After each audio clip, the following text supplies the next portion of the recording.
Climbing Gold is a production of Duct Tape and Beer, with support from The North Face, Never Stop Exploring, Chorus, Performance Sports Technology, and Element, Restoring Health Through Hydration.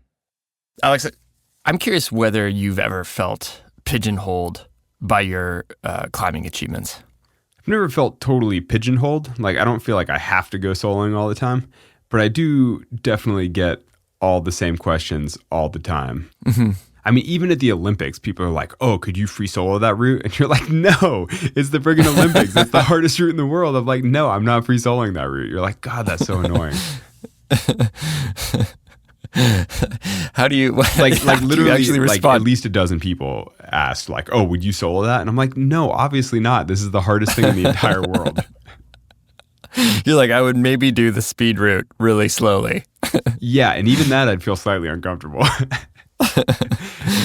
After the free rider, did you feel like you had to rethink your version for what it meant to be successful in climbing for you? After free soloing El Cap, I had a big gap. I just had to come up with something that excited me in the same way. I mean, basically when you have a big dream and you're training and you're excited about something for years and then all of a sudden you're done and you're like, now what am I excited about? And so I think I had to sort of rediscover, my own excitement in a way. But the thing is, I was always excited to go climbing, so it wasn't that big of a deal. Mm-hmm. But certainly I'd get asked what's next all the time. Everybody Mm-hmm. would be asking like, what's the big thing that's past El Cap? And you're kind of like, man, when you have a 10-year life dream, it's not like you have another one lined up right behind it. It's not like dominoes or something. Yeah. Where you're like, oh, I finished my life goal. Don't worry, I've got another one on backup. Did that start to wear on you? Yeah, it totally started to wear on me because at a certain point you're like, is one life dream not enough? You're kind of like, oh, I devoted my life to doing something that was really challenging for me. Do I need to do it again? Like, do I need to do harder? Like, do people only want me to go bigger? You're kind of like, I don't know. I was pretty proud of what I already did. Like, do I have to go bigger? What do you think filled that enthusiasm or gave you direction? Yeah, it's hard to know. I mean, I think part of it is that I've also sort of reframed that whole level of expectation in a different way. Or no, maybe it's not even, but basically to me, the reframing was that because nothing I ever do for the rest of my life will surmount El Cap, will exceed the success of the film Free Solo. I'm kind of like, literally nothing will ever match this again. Mm-hmm. So in a way, it frees me of the expectation to try. Mm-hmm. I'm kind of like, well, I'm never doing that again. Like, I'm never winning another Academy Award. I'm never going to the Oscars. There's never going to be crazy commercial success of the film. And so I don't really need to try. I can just focus on the things that I like to do. Like, I don't have to match my previous successes. So I'm kind of like, that's fine. In a way, it's sort of liberating because you're like, I'll just focus on the things I want to do and not stress the things that I think people think I ought to do. It's like, because basically it's an unrealistic level of expectation. I'm kind of like, well, that's never happening. So I'll just focus on me and do my own thing. But then also, though, the bigger thing is just also of grown up, gotten married, had kids, it's just like life goes on. And so you quit worrying about that stuff quite as much. Yeah, there's different ways to succeed. Totally. Our guest today, she earned the moniker Miss 515. She became the first woman to climb the 515 grade, not once but 3 times, when she completed the so-called 9A plus trilogy of La Rambla, Realization, and Papachulo, which were basically the benchmarks for the grade. And 3 of the most iconic sport routes in the world. I mean, 3 of the best routes in the world. It's totally amazing. Yeah. And by 2019, in a 3-year period, Margo Hayes had climbed her way into the history books. Though in the years following that, there was a health struggle that happened completely out of view. And Margo has never quite gotten back to her previous form. Some folks online questioned her commitment to climbing and second-guessed her focus on her other passions, things like music or modeling. But what was really happening was a quiet struggle that was a bit more difficult than any of the 515s that Margo had ever climbed. Today, we have a fascinating conversation with Margo. What do athletes owe the sport? What do they owe the fans? And what do they owe themselves? I'm Alex Honnold. I'm Fitz Cahall. This is Climbing Gold.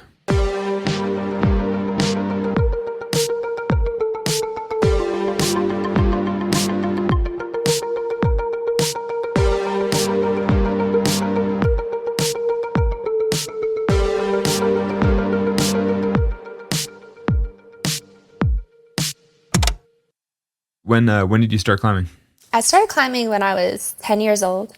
I was a serious gymnast before that, and then I had a lot of injuries, and I was really fearless when I was young, so I would kind of try different skills that I probably wasn't ready for.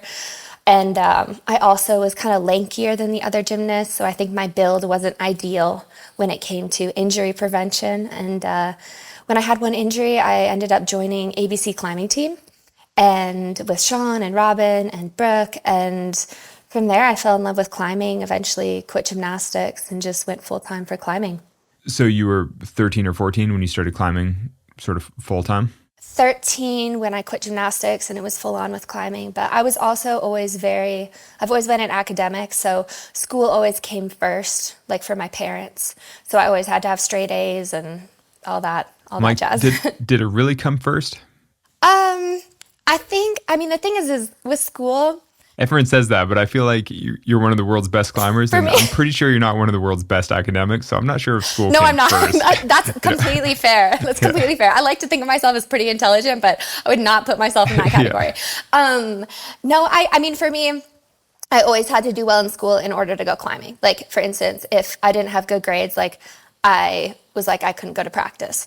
So I always did very well in school, but I was always a bit of a lone wolf. And I was never a cool kid. Like, I did not go to one party in high school, have one drink in high school, apart from like, I think with my family, like my grandpa or something. I like, tried Chardonnay or something and got drunk. I don't know. Nothing says cool party like drinking with grandpa.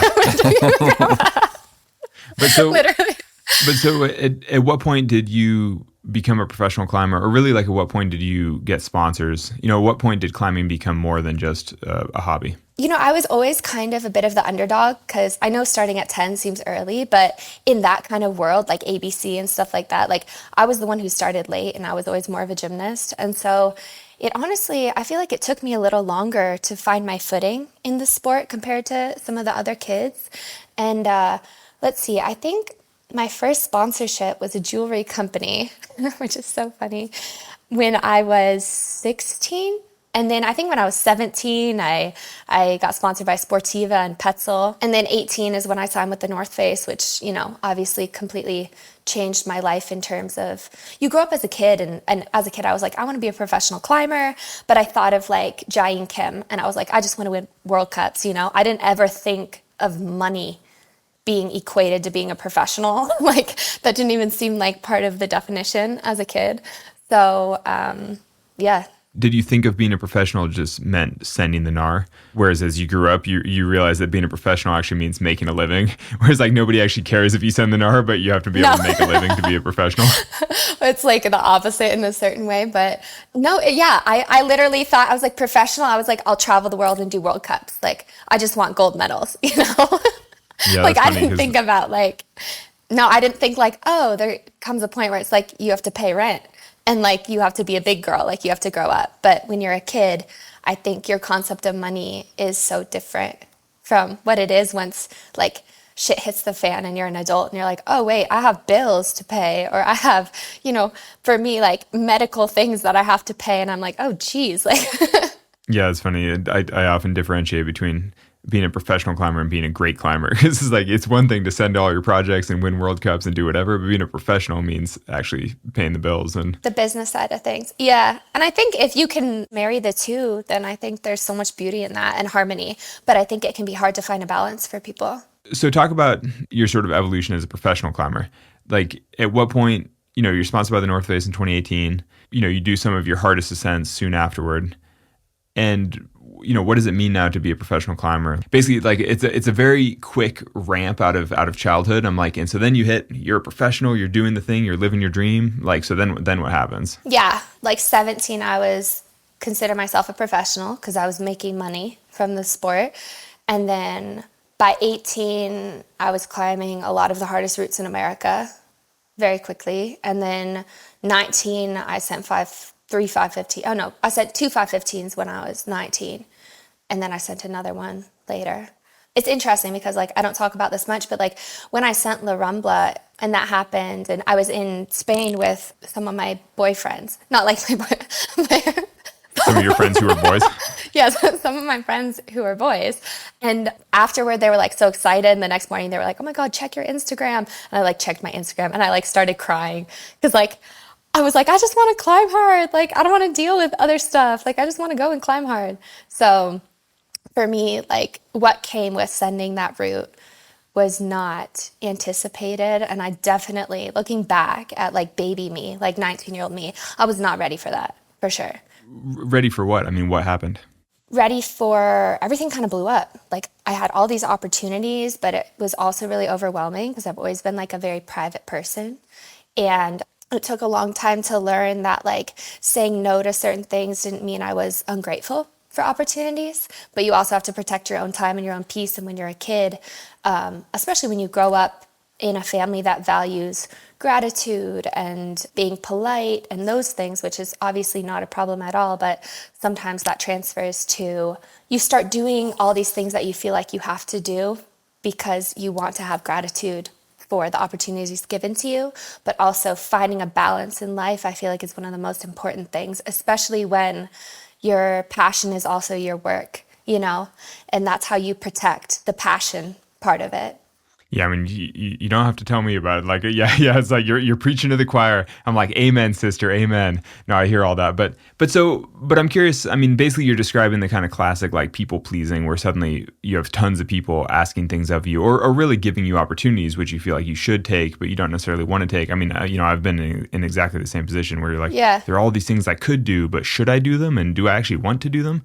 But how have you learned to manage the professional demands and sort of the public demands and sort of the public expectations versus your own personal journey? I had a period a few years ago where I had to like fall in love with climbing again, you know, because I had to be like, okay, this is like, why did I start climbing in the first place? You know what I mean? It wasn't to meet the expectations and the pressure that I felt like was put on me from the external world. Because when it really comes down to it, also, like people can say things and seem like they have expectations, but at the end of the day, no one goes to bed thinking about your accomplishments. Nobody really gives a shit. You know what I mean? So even that pressure that seems to come externally, it's empty as well. And so I feel like you have to realize that the only person it really, really matters to is yourself. Yeah. And so it is to you, you know, and that's why I think some people say climbing is a selfish sport. And in some ways, I think it is. And that's also something that I've struggled with is being like, you know, I thought I was going to go to college. I wanted to go to Stanford. I wanted to be an ER doc. Like that was what I thought through high school. But I also wanted to be a professional climber, which I thought was just like sending the NAR, like you said. So, you know, I sometimes I come back to it and I'm like, I'm not saving lives with what I do. Maybe some things I do maybe inspire some people, but it's never that serious, you know? And so how do you reconcile that with the fact that you do love going rock climbing, or at least have, you know, that you have spent the bulk of your life training for one thing? You know, honestly, I feel like I keep a lot of balance in my life. I always have to be educating myself in different ways. And also, I think it's honestly I stopped feeling so guilty about climbing being almost like a career or a way that you make money, and for not being like a doctor. Like I'm in a family full of doctors too. And is because I guess inspiration can go a long way. And when I look at it, like there are so many people, including yourself, that have inspired me in a lot of ways. And like that has made a big impact on my life. So if in any minuscule way I can make a positive impact and be, you know, an inspiration to some girls that maybe think they can't win, you know, not the common definition of winning, whatever that may mean to them, to believe in themselves and to dream big, then like for me, I'm like, okay, I've done maybe something tiny. Yeah, I mean, I feel like anybody in their life, you know, if they do one useful thing, you know, you inspire the right person, like you can kind of find meaning from anything like that. It's like, oh, as long as you do one thing that matters a little bit, you know, it's like, no, I mean, I totally agree with you in that regard. It's like at a certain point, you know, it's like if you can touch one life, if you can do something positive, you're like, you know what, that's like worth doing. But has that actually been enough for you? I mean, is that... You know, I keep my cards really close to my chest, but if I'm honest with you, there are many things that I would like to do within climbing and also outside of climbing. I just am more of the kind of girl that announces my arrivals rather than my departures. So, and I've always been like that. And I think that's been maybe a little bit of a something that stymied me in certain areas of my career because I am not an oversharer. You're like, really? Because you said a lot on this podcast already. I don't tend to be an oversharer when it comes to like my career and things like that. Like I really keep a lot of things. Do you think that matters though to be a professional climber? Because I mean, I basically have never talked about goals ahead of time and then just like let things come out later. I think it depends on the person, and it also depends on maybe companies you're partnered with or people you're involved with or whatever it may be. So I think it depends. For me, it's just how I like to move. I don't know. What do you have climbing projects you're working on right now, or like climbing goals that you're aspiring to right now? Yeah, for sure. Nice. And are they the kinds of things that you would tell sponsored, like, you know, that you talk about with some people, or? Sometimes, yeah. My circle's very small. Yeah, okay. But there is a circle. It's like a dot. But it's like a dot, but yeah, the dot knows, you know? Okay. As long as the dot knows. Well, no, because like, you know, with all of my like soloing goals over the years, I mean, they basically were always just completely private, or like maybe occasionally, you know, like if you climbed a route with a specific partner, then you would like talk to him about like, you know, Yeah. like how secure does this feel to you? You know, like would you do this without a rope? Like, you know, you chat with like one of your friends. And they're like, you're like, hypothetically, No, don't do that. you're like, Yeah, hypothetically. Yeah. Yeah. Would you feel comfortable doing that without a rope? And they're like, fuck no. Answer's no. Yeah. You're like, okay, well, cool. Let's climb it again tomorrow and see if it feels better. You know, no, but I mean, I totally know how that feels to like hold on to things, you know, in some cases for me for years, like literally 5 or 8 years. And so, Oh, I feel you. and so, you know, I mean, do you have things that you're holding on like that you're like, oh, I'm working on long-term projects or aspiring to long-term things, or? Yeah, for sure. Yeah. That's cool. And so, I'd be lying to say I didn't have like a list of things that are intriguing me right now. Yeah, totally. And or that I've either already tried or I'm like dreaming of trying. and so how do you balance the sort of life list of things that you would like to do versus the other sorts of life opportunities, like the other projects you've been working, like you've released music, you've been doing more like modeling / like artsy stuff. I don't even know what you call it, but like, you know, The artsy stuff. Yeah, artsy stuff, you know, like yeah. The stuff the climbers don't like. Yeah. Well, I'm not even on social, so I don't see any of the stuff anyway. But basically, like all the other stuff that you do, like how do you balance, you know, the sort of long-term climbing projects versus, you know, basically, yeah, the rest of life. Yeah. Because it'd be super easy to just go all in on the other things that you're working on, and then sort of like let some of those dreams go. Yeah, I mean the thing is I've accepted the fact that like I'm probably not going to do every single thing and every single route I want to do in my life. Like when I was younger, I was like, if I want to do this, I was like, I will do it. I will do everything it takes to do it. And now I'm like, I will, but to a certain extent, if you understand what I'm saying. Yeah, like you're not quite as all in. Like, I would say I'm all in. I would just say I'm not like, okay, I heard someone describe like competition bouldering recently as like, you're not going to be good at it unless you're willing to die for it. Do you know what I mean? And I like, cause you know, like everything's gotten so wild. But I feel like I used to be willing to die for it. And now I've learned that I'm like, oh, self-preservation. Like maybe I need some balance in my life. And so I would say I'm all in. I would just say I'm not willing to die for it. What do you think caused that shift? Like, why are you not willing to die for it now? I should be asking you about this, actually. It's a better question for you, maybe. Yeah, we can get to me after. Because honestly, my life is better when I have balance. And I think that sometimes if you're so all in on one thing, that you miss out on other pieces of your life. And I've always been a very multifaceted individual. Like I've always been a creative since I was a really little girl. I've always been creating and making art. The thing is like, I want to leave space for that because I think that's one of the things that makes me beautiful, like my soul beautiful, is creating and making art. So I don't want to give that up. You know, I once had someone who was actually quite influential in my climbing and coached me at one point in my competition career. And he knew that I was always wanting to do a lot of different things. And he said to me something about how he was like, Margo, you can do absolutely anything, but you can't do everything. And I hated that. I really hated that. And I still hate it, if I'm honest with you. I don't like that statement. And maybe I took it too literally. But for me, I'm like, I don't like to put myself into a box. And I think that's one thing within the climbing community I've felt is there has felt to be like sometimes when I expand that box a little bit, people get upset about it or they start questioning the seriousness of my career in climbing because I'm doing other things. But to me, that's a narrow way of thinking. For me, I'm like, why throw something else out and put something else in the box? Like, I just want a bigger fucking box, you know?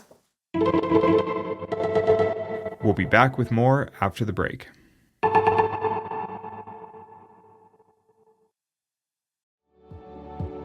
I've been a North Face athlete for almost 18 years, which has been incredible, and I've always appreciated their commitment to exploration. Summit Series is the name of the pinnacle North Face products that I use on every expedition, and I love that their tagline is athlete tested and expedition proven. I've personally tested these products all over the world, and they've always proven themselves. Future Fleece is the next generation base layer that I wear almost every day of climbing outside, whether on the wall or at the crag. You can shop the full Summit Series collection at thenorthface.com. Element is a zero-sugar electrolyte drink mix formulated with a science-backed ratio of sodium to potassium to magnesium. Each packet delivers a meaningful dose of electrolytes free of sugar, artificial colors, or other dodgy ingredients. It tastes great, and I've used it extensively on expeditions. And my 2-year-old loves it and calls it sprinkle water. Element is formulated for anyone looking to restore health through hydration and is perfectly suited for athletes, folks who are fasting, or those who follow keto, low-carb, whole food, or paleo diets. Try Element totally risk-free. If you don't like it, they'll refund your order, no questions asked. Get your free sample pack with any Element purchase at drinkelement.com/climbinggold. Be sure to try the new Element Sparkling, a bold 16-ounce can of sparkling electrolyte water. That's drinklmnt.com/climbinggold. You've written that you want to be more than Miss 515. In your mind, Yeah. What is more? I mean, is this the artistic side that you're talking about? There are things that I want to do beyond climbing for me. Like, I don't think I'll ever be satisfied only being one thing, like only being an athlete, for instance. Like, I always want to be creating. I always want to be educating myself. Like, I had a couple years where my routine was like, get up, go to the gym, like eat, go to the gym, eat, go to the gym, like, you know, literally that routine. And like, for some people that works, and like, no shade to that, like that works for them. But for me, I like to be doing a lot of things at once. I like to stay busy. Like, I like to be growing and learning. If I'm not growing and learning, I'm like, what am I doing? So for me, I have a lot of goals. I wouldn't even say goals. I would just say interests and things I'm pursuing outside of the sport. But then also when it comes to within the sport, being more than Miss 515 for me is like, that's something I'm very proud of. Like, obviously, I'm very proud of my accomplishments. However, I don't think that our value within this community should equate to a number. Well, thank goodness, because I can't climb 515. So, you know, I'm like I take it back. I was like, good thing it's not about the number, because I just wouldn't be there. I'm like, oh, no. What you said earlier that your coach told you kind of stuck with me, where you can do anything, but you can't do everything. I mean, I think that's an interesting statement, because I feel like a big part of me becoming an adult has been sort of accepting that, because I feel like in childhood, every avenue is open in front of you. Like, you can go in any direction, and you can imagine going down all these different paths, and you basically have this totally wide open, at least if you're raised like the two of us where you have a good education in suburban, like it's all pretty easy living. You're kind of like, oh, I could literally do anything with my life. But kind of the nature of adulthood is that those doors steadily close in front of you. You know, it's like in my case, I've gotten married, I've had 2 kids, like tons of other doors have closed in my life because I've chosen to open specific, you know, I've chosen to go down specific paths. And I feel like that's kind of the same with training and climbing as well. You know, it's like you're constantly aging. You're basically constantly going down one path and like committing to one path. But that means the other paths are... Guys, Alex is telling me I'm old. Well, I mean, you know, it's like you're past your athletic peak. I'm sad to say, you know, 26. Like, I mean, you know, I peaked athletically when I was 22, and I'm sort of, I'm Really? 39. Well, no, I mean, but that's physiologically like for male athletes, you know. Yeah, like strength, you're supposed to peak at 22. I feel like within climbing, it's different. Like, for me, like, I could see myself... I mean, there's no certainty in anything, but like, I could see myself climbing harder than I've ever climbed before, you know? Yeah, no, I believe you could for sure. And I'm aspiring to the same thing myself, even though I'm pushing 40. But my point is that as you get older... 40? Well, I'm 39, or I'll be 39 next month. I know. No, it's crazy. I know. I know. Oh my God. I know. I don't feel that old anymore. Thank you for that. Yeah, totally. Well, honestly, now that I have freaking 2 kids, that makes me feel about 100 years older. So That's fair. But no, my point though being that, what you're talking about, chafing against this confinement. I mean, do you not feel like that's just a natural part of growing up? I'm not delusional in the sense that I think I can do a million different things and do them all at a really high level. However, I think that most people do limit themselves to an extent they don't need to. And you only live once, and while you're young, it's like do different things. And I think there came a certain point where it's like trying new things is like not cool. Whereas for me, I'm like, why is it not cool to try new things? And also, who defines what failure is? Like, why be afraid of failure when failure is kind of like a construct in a way? Because I think failure is subjective. Well, so do you think, do you think the climbing community thinks it's uncool to try new things? Or like, where do you think this pressure to not branch out comes from? Yeah, I think I feel a lot of that within the climbing community, for sure. Yeah. How so? Through social media, for sure, but also in person, like things that, people say to me like, where's your direction? And I think it's interesting that people assume taking multiple paths means you have no direction. It just means maybe you're going in multiple directions. Like, I'm okay with that. Though if your multiple directions go, are opposed to each other, then you don't get very far. This is turning into a therapy session. Well, I mean, that's the point of a good interview, really. No, I'm just saying, like, I don't know why if doing multiple things works in conjunction with each other. Like, if these paths are parallel, let's start there. Yeah. Do you know what I'm saying? Like, I think you can be in multiple lanes at the same time. And you can, like, make your way towards maybe something bigger, but you can be doing multiple things at once. Just because you're doing two things doesn't mean, I guess, you're going in opposite directions. So I take back what I said before. I didn't really eloquently describe what I meant. From my perspective, I look at something and I hear a term like Renaissance man, and you really rarely hear Renaissance woman, like for whatever reason. It just seems like there's a double-edged sword for this whole thing. Is like on sometimes like someone will do something different, like it'll be an athlete that gets involved in politics or something, and it's like, yeah, right on, cool. But you essentially have done the same thing, and it sounds like you feel pushback from the community for being multifaceted. And I'm curious, like, whether you think that's just like an instance or whether you think that is something that gets put on women in our sport, but women in general. Yeah. I use Renaissance woman to describe a lot of women in my life who inspire me and are multifaceted.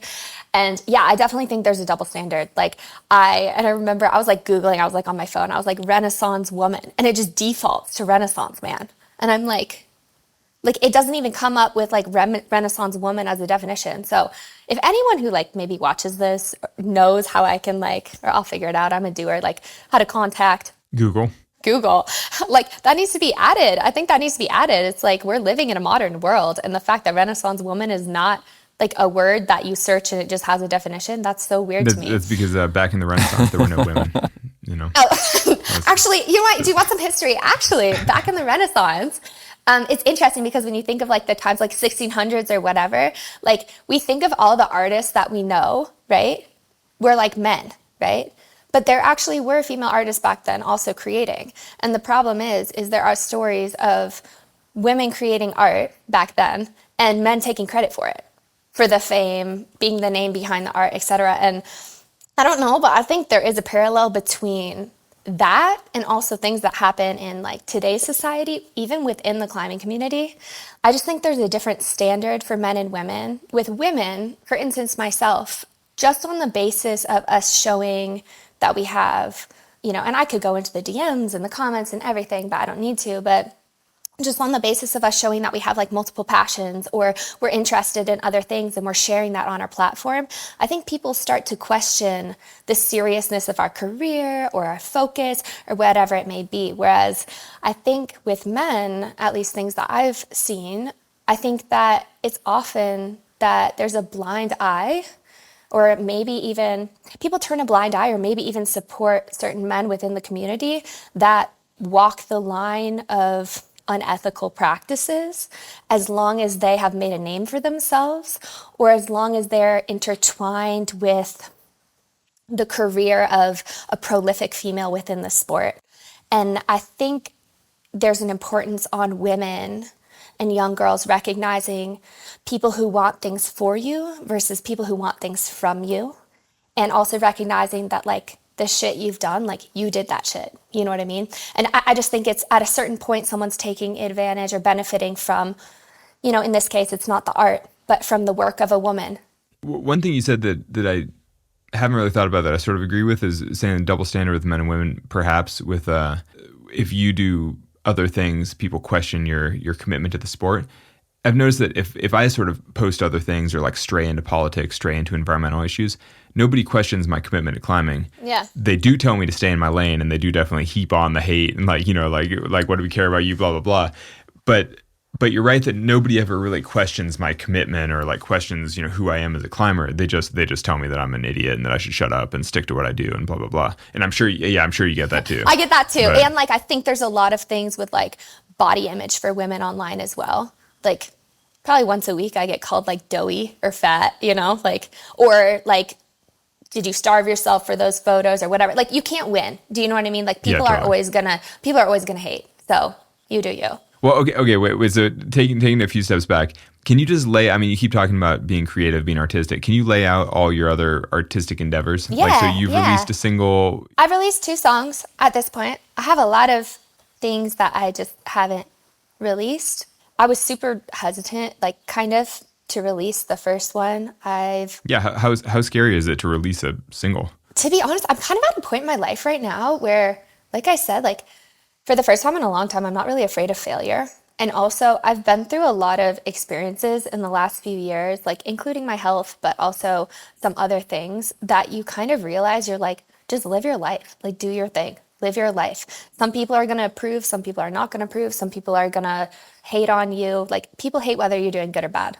So you've released two singles, and then you've been doing modeling work or like artsy work, jewelry stuff. Like what other projects are you doing? Honestly, with music, like it started basically like I've been writing poetry and lyrics in my room for a really long time. And then I just got to a certain point where I was like, I like got in touch with a certain producer and kind of started working with him. And that was kind of like the basis of like me dipping my toe in. And dude, you have a producer. That's so cool. You're like, is that as cool as it sounds? You're like releasing singles with your producer and you live in LA. I'm like, what the fuck? No, it takes, I feel like little people like stepping stones of people believing in you. And within your life, you can have a lot of no's, but sometimes it takes a yes from the right person. And, I honestly, like I said, I keep my cards really close to my chest, but I've been busy with my pen, we will say, but that's, more for later. But yeah, apart from that, like I'm always taking photos of ladybugs, of everything. I love street photography. I love my film camera. I love shooting photos. I draw. I used to draw a lot with graphite and charcoal. I feel like just artistic expression is really like a core pillar of my being, and it always has been. Honestly, those all seem like good rest day activities. Like you can still just go all in on rock climbing and have time for all those. Yeah, that's what I'm saying. Like that's all within the scope of what you can do concurrently. Like have multiple things in the same direction. Thank you. Yeah. So talk about your health stuff. You mentioned that's been a challenge. What have you had going on? I was diagnosed with Lyme disease in 2022.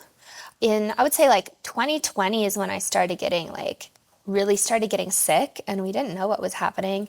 And then when I was diagnosed with Lyme, we kind of were able to put it all together. And I have 3 co-infections as well. So I have like 4 diseases from ticks.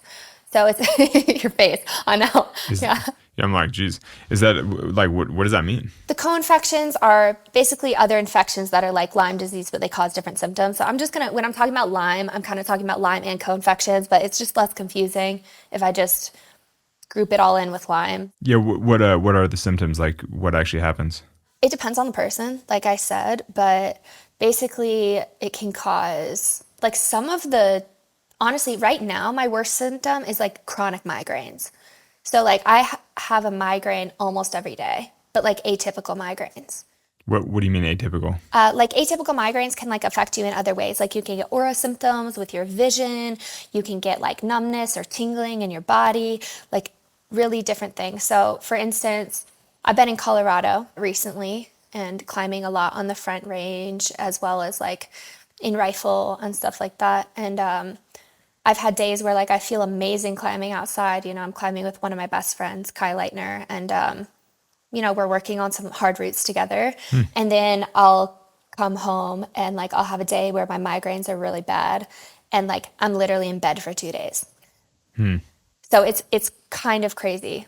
The juxtaposition between like how when I feel really good on the wall, when my body like feels like it's working the way it should be, like I feel so good, and then I'll have like debilitating migraines. So that's my worst symptom right now, but I've gone through so many different symptoms, like different neurological symptoms. I've ended up in the hospital for heart problems, like some scary shit for sure. You said you were diagnosed 2 years ago, but it's maybe been 4 years since you started experiencing symptoms. It started, we think, when I was 13. I just turned 13. I went to the Red River Gorge. And we never found the tick. And that's why, and when I got home and I started having like a range of really weird symptoms when I was a kid. And my parents, we didn't know what it was. And I got tested for Lyme disease with like a basic Lyme test and it was negative. And I got like a brain MRI or whatever. That was my first brain MRI when I was like 13. I've had so many Things since then, yeah. scans and tests and yeah, like also scary things that you're just sitting there and in anticipation of being like, what's wrong? What's going on? And meanwhile, trying to maintain my climbing career and like the thing that I absolutely love to do. Like I feel like climbing is one of the things that like I was put on the earth for in a certain way. Like it feels so natural to me, climbing on hard routes. Like it just feels so good. And so when I have periods where I'm feeling really bad, like I'm so fatigued and I'm breaking into like a sweat and it's like hard for me to even have the energy to like get out of bed and walk to the car. I'm like, oh, all I want to do is be climbing at the crag. And but then when I feel good, I'm like, I can climb on 9A. So it's quite wild. How do you treat Lyme disease? This is a tricky question because there are Lyme literate doctors and there are non-Lyme literate doctors. And Lyme disease was first thought to be just like a thing. And then if you get antibiotic treatment, then it's completely goes away or whatever. However, if you don't treat your Lyme quick enough, you can end up with chronic Lyme disease, which is what happened to me, where it's like very deeply embedded in your system and in your organs. And just watching your face, you look quite concerned. But it's a scary thing because, like, honestly, being outside is so intrinsic to our community that like most people are at risk for Lyme disease. And most people are very unaware. Like the level of education around Lyme disease is completely not in proportion to the risk that climbers take on a daily. So that's why, to be honest, that's like part of the reason why I ended up making a post about it as well, because I feel like the issue is bigger than myself. Once you posted about it, did a lot of people reach out? Because, as you said, it must affect many people in the community. It's like, have you found more support that way or sort of a broader network? I had a draft for like 2 years probably being like, I feel like I should talk about Lyme disease because it's like important and it's a bigger issue than just me, But once I posted about it, honestly, the feedback was insane. Like the amount of DMs and messages I got of people who could relate or people that, just were like, oh, wow, I made all these assumptions and like didn't realize that you've been really chronically ill, So I think there were multiple reasons I did that. But yeah, it was wild. Like many people reached out and I think it brought together the community in a certain way. And it's a reminder that really what we see of people is just people's perception is just the tip of the iceberg. You know what I mean? And there's so much more going on behind the scenes. And it's a reminder to be kind because you never know what's going on in someone's life, and also not to like judge also when it comes to like how someone looks or like their weight or whatever it may be, because you don't know, someone could be sick. Totally. Yeah, I don't know if you know, but Sani's going through like a major health thing for the last several months too. Yeah, I've been following that. Oh, Yeah, I'm administering IV antibiotics like freaking into her heart every night. But I think in a way it makes you appreciate that realistically everybody is going to have some kind of health thing at some point in their life, or like they or someone they love will be having something eventually. You know, it's like you're only 1 degree of separation from somebody having a serious health thing at some point. You know, it's like, and so it does make you appreciate that everybody goes through something like this eventually. And so I think, yeah, it does kind of help with compassion for like who knows what other people are going through in any given moment. yeah, you really don't know. You really don't know. Yeah. Yeah, but so how do you get your Lyme to go into remission? Mostly it's antibiotic treatment. Let's see, last year I was climbing in Rifle in like September and stuff, and I literally was up there and I was like, I'm so sick. Like, I was like getting on my project, getting down, vomiting, trying my project again. Like, I was like, this is just, I'm so sick. I was like, I need more intense treatment if I want to climb this hard. Like, this is just not putting myself through this right now is not what's best for me. And so I decided to do a really intensive treatment where I went to a tiny country in Europe, and just for, I don't know what I can and can't say with that clinic and stuff like that, so I'll just be broad. And I got treatment. I was on antibiotics and you relate to this right now with what's going on in your life, but I was on IV antibiotics, 4 or 5 antibiotics, 3 other medications, IV for like 5 hours a day, sometimes like 6 hours a day, alone in this tiny country for like almost 2 months. Dude. And yeah, it was like really hardcore. Yeah, for sure. And like, I think also you learn that like other things in your life, that your body is so sensitive to other things and everything's connected. So like it's learning how to like also cut certain things out of your life or people out of your life that don't bring you peace, because when you do that, your body can focus on healing. And I think when you're dealing with other things, sometimes you're not as focused on healing. So it was a really big learning process for me. So did you feel better after 2 months of treatment like that? Or, did it help? I did, but not completely better. It did help. Yeah, it definitely helped, but did not completely treat everything. So when you got that diagnosis, I mean, did that feel like, a blow to a professional climbing career? At any point, did it ever kind of hit you like, oh no, I have this thing and this is going to totally change the trajectory of my life?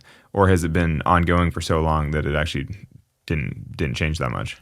Because things got so much worse, it was scary. And I think people don't talk about it enough, but like being sick is really scary. And like maybe you, in this moment in your life, like since you feel like you're 1 degree of separation. Yeah, definitely more empathetic towards that right now, just because, yeah, Sani's been dealing with that for 6 months. Yeah.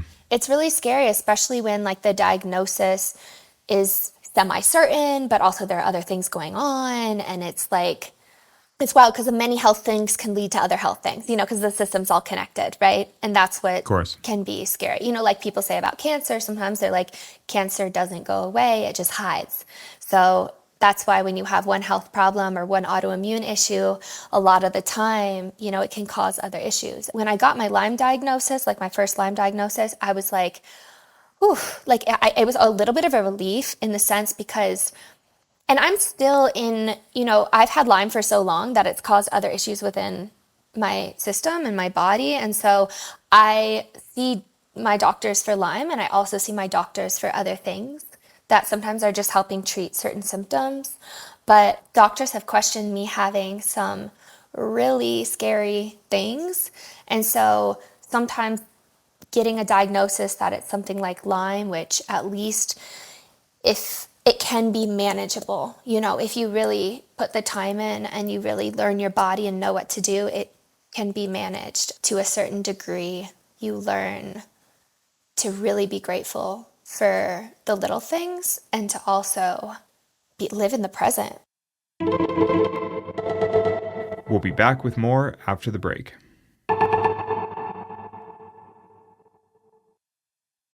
I first found Coros when I was looking for a GPS watch that could track my biggest outdoor adventures. I needed something with a massive battery life that was also robust enough to handle the climbing. As it turns out, Coros is the only GPS watch brand that has done some serious development for climbers, from multi-pitch GPS tracking to indoor programmed workouts. The watches have a mind-blowing battery life. The Vertex watch series lasts for more than 100 hours in GPS activities, so I only need to charge it once every several weeks. I only need to charge my watch so sporadically that I can never find the charger because I haven't used it in 6 weeks. If you're interested in bringing new technology into your climbing training and tracking, you should consider their new Vertex 2S. Go to Coros.com and use the code ClimbingGold to secure a free watch carabiner with the purchase of your new Vertex 2S. The link's in the show notes. Margo, this is hard to talk about, but through the last few years of turbulence, you were also dealing with something that I don't think a lot of people know this, but you had a stalker who had moved from the online world into the physical world and became a real threat. Can you tell us about that? Yeah, I had it was like an online stalking situation, which that happens a lot, but this kind of went next level when I started getting followed to different countries. The person flew and showed up at my parents' doorstep, said he would, and he did. Followed me to California. I had a bodyguard. FBI went undercover 3 times. Did the person get stopped? Yeah. And is now detained or like a restraining order, or what happens? They were in jail and then sent back to the country that they came from, and on probation. It was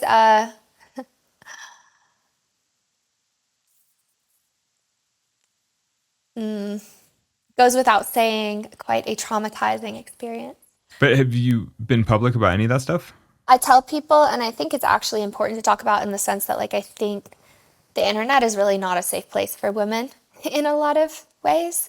And I think that needs to be touched on and talked about. People need to be really careful about their location, where they are, saying what they're doing, because you don't really think it's gonna apply to you with a stalking case or whatever, but it really, it becomes really real when someone's saying they're going to murder you and your family, and it's scary. It's scary stuff, And yeah, it was scary. But, you got to also stay strong through that stuff and don't give those people power. You keep doing your career, you keep doing what you love. People want you to live in fear, and just that's something that I wouldn't do. So, but you have to be smart, Yeah, which is why you bring in law enforcement to freaking deal with stuff like that. Yeah, it was, I actually am just kind of finishing dealing with another situation, which was a harassment, blackmail, threatening, bullying situation as well. So you have to just be careful with your circle and the people you trust. You have to be careful who you let in your circle, and you also have to be willing to accept people for who they show you they are, rather than making people out to be better than they are or different than they are. You mean if someone's a bad person, you have to actually accept that's a bad person rather than keep trying to see the best in them? Be like, no, but they're kind of great, Yeah, for sure. Sometimes you have to sit back and be objective. And, sometimes those can be people that are important to your life too. And but you learn that, and that's a good lesson to learn. Earlier is better than later, Do you sometimes feel like you've had too many life lessons for a 26-year-old? Occasionally, yeah. Does that make you tired? I'm like, man, it's kind of a lot. It's kind of a lot. I try and look at it from a perspective of everything I go through or things that I've been through give me certain wisdom that I wouldn't have otherwise. And I'm not sitting here being I'm so wise. That's not what I'm saying. But I'm saying I think within everything there's a lesson. And so I try and just look at, what is this teaching me? Rather than why is this happening? Or why is this person doing this? But it's what's this teaching me? And how can I move forward in my life in a more graceful way with the lesson that this has taught me? But I don't think it's my first time here, kind of, I don't know about reincarnation, but I feel Well, you don't need to be reincarnated because you're having 3 I feel lives an in old one. soul. Well, yeah, you are an old soul at this point. You've had a lot of life packed in 26 years. Yeah. Of the 3 515s that you've climbed, is any one of them stand out? Poppy Chulo, which is so funny because most people don't even know I've done that route. Yeah, it's by far the least famous. And so why is that the most important to you? Honestly, because I feel like I did that route for myself. I feel like La Rambla was something that like I was doing for me, but it turned out to kind of be something that was kind of for climbing. Yeah, it's more of an achievement. Yeah, it was like for climbing and it was an achievement, which is also beautiful and I'm grateful, obviously. And biography was, oh gosh, that was a brutal process. Like so amazing. I had so many amazing experiences, but it was also brutal. Like it was really brutal because I had the pressure of having done La Rambla already. I And you struggled with an injury through part of that too, right? Wasn't you when your I hands were had an hurting? injury. And you were living in France. You were going to school, weren't you? I mean, it's like a whole thing.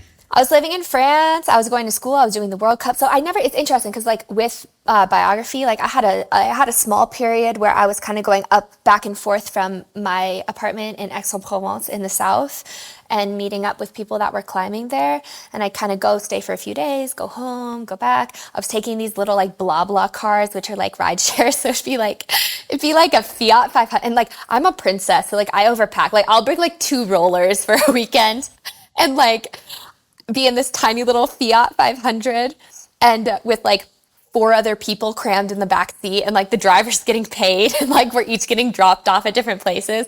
And like the drive I think is supposed to be like an hour and a half, but it would be like 4 hours, because like we're getting like dropped off all these different places, but I couldn't drive there. Like I was 18 years old, 19 years old, so. You mentioned that Papachulo meant the most to you. Can you explain what made it so special?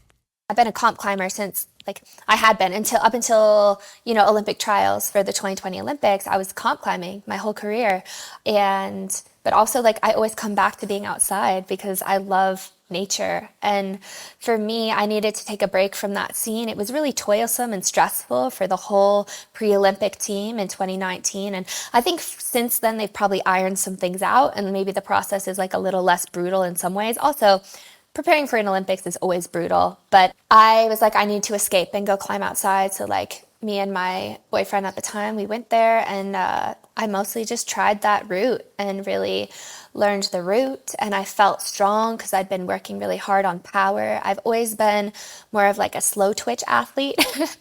Like endurance comes very naturally for me. Like since I was little, like I can hang on to the wall for forever. But when it comes to power, I have to put a lot more time and effort into that kind of thing. And that route required it. And when I did it, it was super special for me because it was so memorable because it was like really getting dark. Like it was pretty much completely dark outside, but the light of the full moon was on me. And like, that's how I could barely like see the feet at the top and stuff. But it was such a unique experience. And I just felt like it really brings you back to like just being you and the wall. And at the end of the day in climbing, it's just you and the wall. You know what I mean? Nothing else matters. And being in that isolation can actually be such a beautiful thing. So I think it was like a beautiful respite from the chaos of the comp world for me.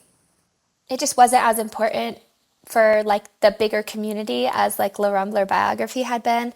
But I didn't really care. It felt like it was kind of for myself. So we interviewed Adam Ondra earlier. I mean, well, we've interviewed all kinds of people for Climbing Gold, but Yeah. but one of the interesting things that Adam said was that he was like, actually Fitz, what did he say? Was it 10 days or 2 weeks or something? But basically he was kind of like, if you can't send your project in a week or 2, then you should probably just go back to the gym and train more and then come back when you're ready for it. Because he was just like, after a week or 2, you're not learning the route any better. It's like either you have the fitness or you don't. And in some ways, your success on these routes is like the total embodiment of that, where you're like, oh, you're training for comps, you're doing all these things, and then you just show up and you just achieve at the highest level on rock outdoors. And I'm kind of like, I think for a lot of folks, that's just not, I just like beat my head against something outdoors like all season. I'm sort of like, hopefully I'll get better eventually, but I'm not really sure if that's a better approach. I think it depends. Like, I don't put limitations on like, if a route's hard, I'm not like, oh, this is going to take me a really long time or whatever it is. Like some routes that I was like, oh, I've heard this is hard. This should probably take me a while. Like I've done in like just several goes. But I really admire people actually who spend a lot of time on a route and really push themselves because I don't think I've tried something at my limit yet. Mm-hmm. I don't think I've tried something fully at my limit yet. And I think when people do that and put time in, like it's very admirable. because you have to have such a strong mental game to keep going back to that route multiple seasons that you've put a lot of time in. Like, I feel like that should be celebrated. Like, I think both ways of projecting should be celebrated for different reasons. Yeah, I mean, in some ways, that's real vulnerability when you're like really putting yourself out there and failing over and over. When you're just hanging yourself out on a project that you just can't really do, but you want to, and you're basically stating your intention. I want to do this hard thing, but right now it's too hard for me and I can't do it yet, but I'm going to keep trying. It's like, I mean, that is, that does require a certain level of boldness. Yeah, for me, I think I get like bored.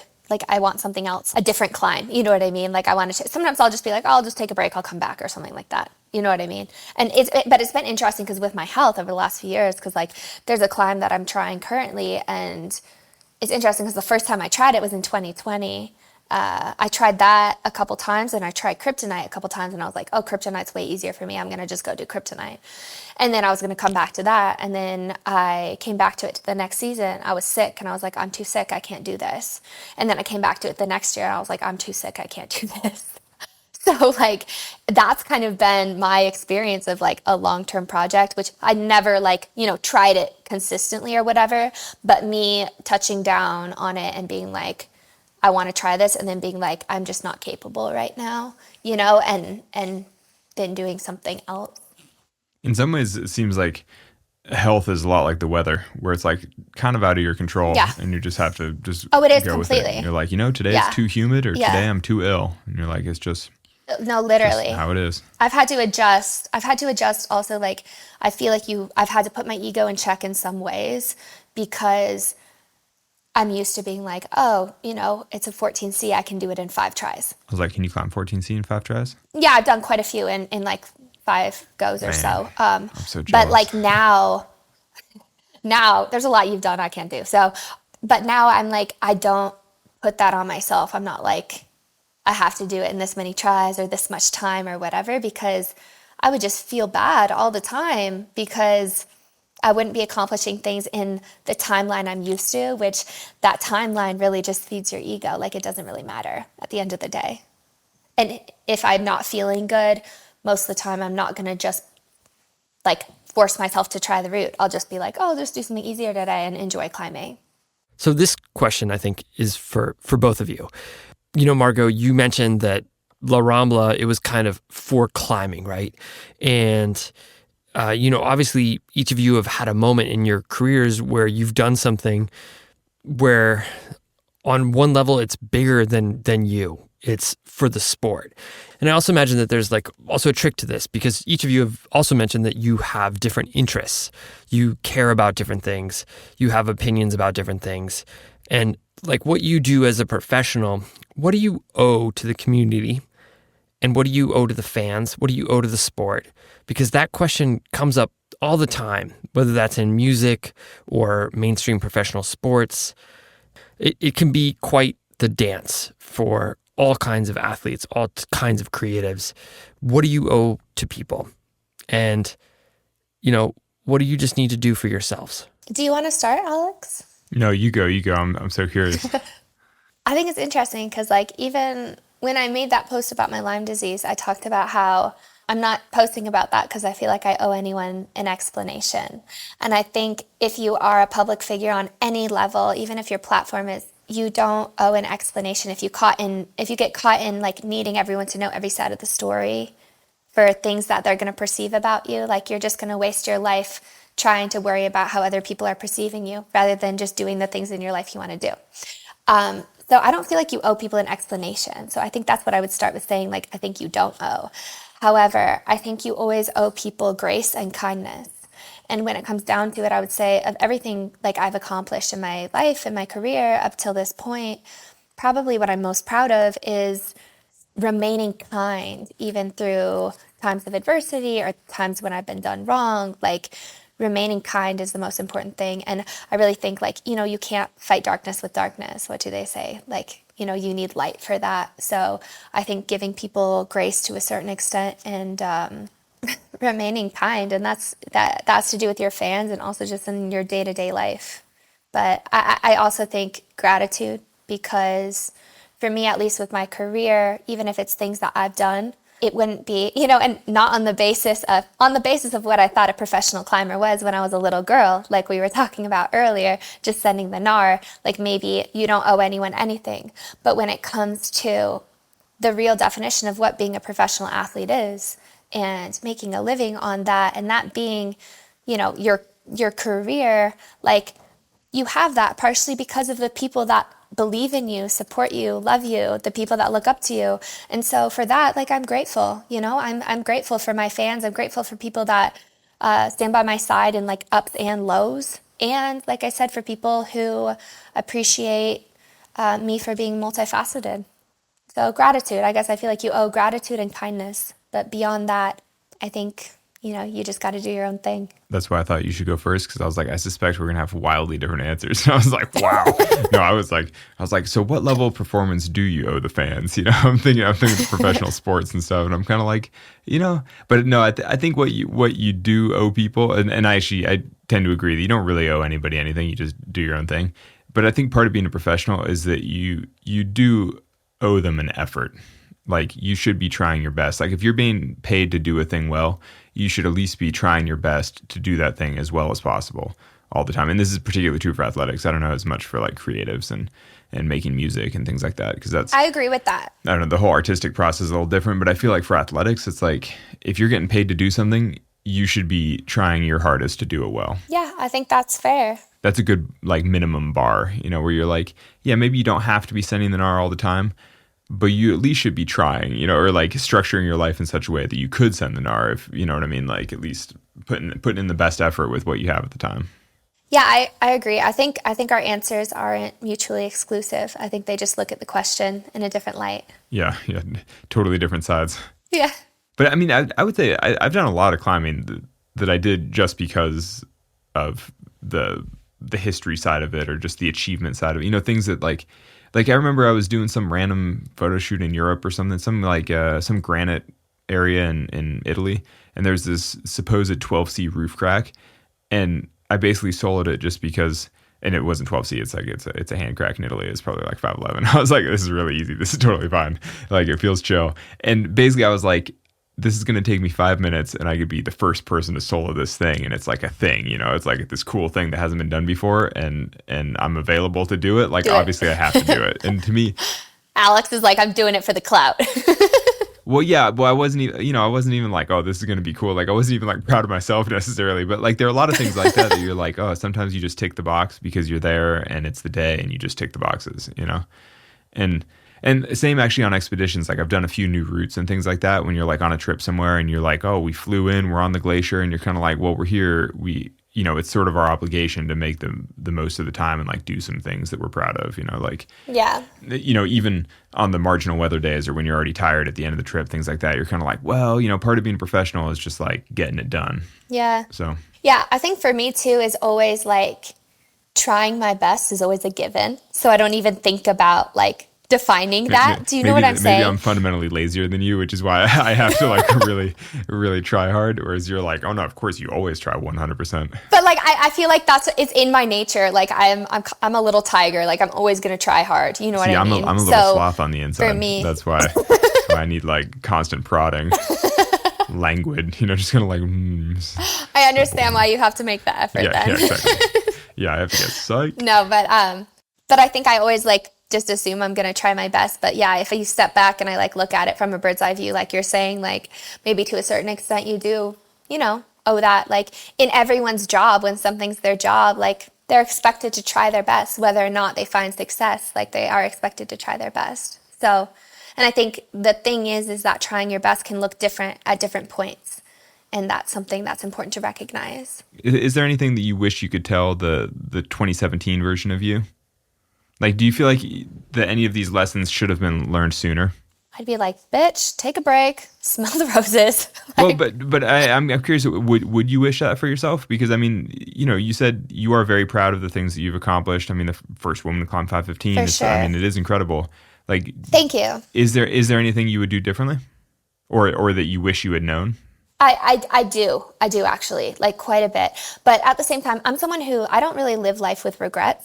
because I live my life believing that everything leads you to where you should be. Everything happens for a reason. And even if that's me being like a little delulu and that's not how the world Delulu. works, That's some Gen Z term. I'm going to use that. I I don't care because like that makes my life better, Yeah, you know? yeah, of course. Like that I feel like it's the same as people who maybe believe in, whatever religion or whatever it is. Like no one really knows if that's true, but if it makes your quality of life better and makes you live better, then great. That's fine, you know? So for me, I would say like if I were to say something to baby me, like 19-year-old me, I would say to stop and smell the roses because I do think I still could have accomplished everything I accomplished if I had gone at 90% rather than 120% all the time. I think the result would have been the same and I probably would have enjoyed the process more even.